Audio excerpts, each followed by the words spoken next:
Sometimes you need to buy yourself flowers. 1 dozen red roses. So in mid-January, Steve on Your Side bought 4 dozen roses. There is a self. All for the sake of science and a smidge of self-care. I hope you love yourself as much as I love you. We bought from 4 different businesses. Where are your finest roses? There was the specialty grocery store for $12. She asked me if these are for someone or if they're just to make myself happy. The normal grocery store for $15. These were more expensive. The florist, Thank who you. made a very pretty bouquet, for $27. Look at this. And the online delivery that was They come in a box. expensive. Good Lord.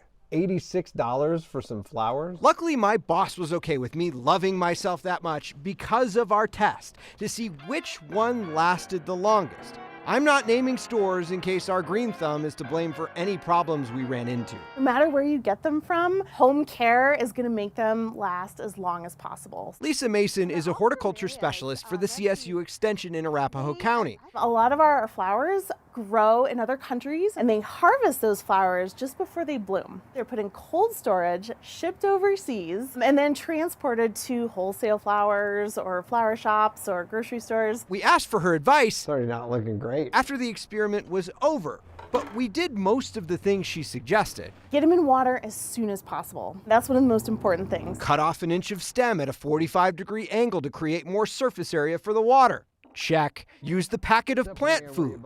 Check. And this one surprised me. Store in a cool, dry place out of direct sunlight. Keep them away from the fruit bowl, which might not be the most intuitive thing, but as fruit ripens, it releases ethylene gas, which could potentially make the flowers shorten the lifespan of the flowers. Fascinating. There's no fruit bowl in Studio B, where we kept them for 2 weeks with a camera rolling the whole time. By day 4, the expensive bouquets on the left were starting to get a little floppy. Day 6, the same bouquets started turning black, while the grocery store flowers championed along. Eventually the flower is not going to be able to take up much water, and so it just starts to kind of dry out. That happened for the 2 expensive ones on day 10. And in the end, by day 14, they were dead, while both grocery store bouquets still had some flowers hanging on. The winner, the specialty grocery store cheapest dozen. Close runner-up, the normal grocery store second cheapest.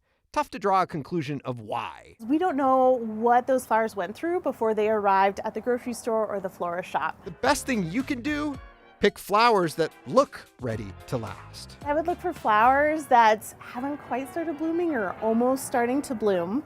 If you're looking to save money, might I suggest not buying the roses now? Because we went back and did a price check on all the roses we bought in mid-January and found the prices have shot up in this week before Valentine's Day. Some nearly doubled. I'm Steve Stager, Steve on Your Side, 9 News.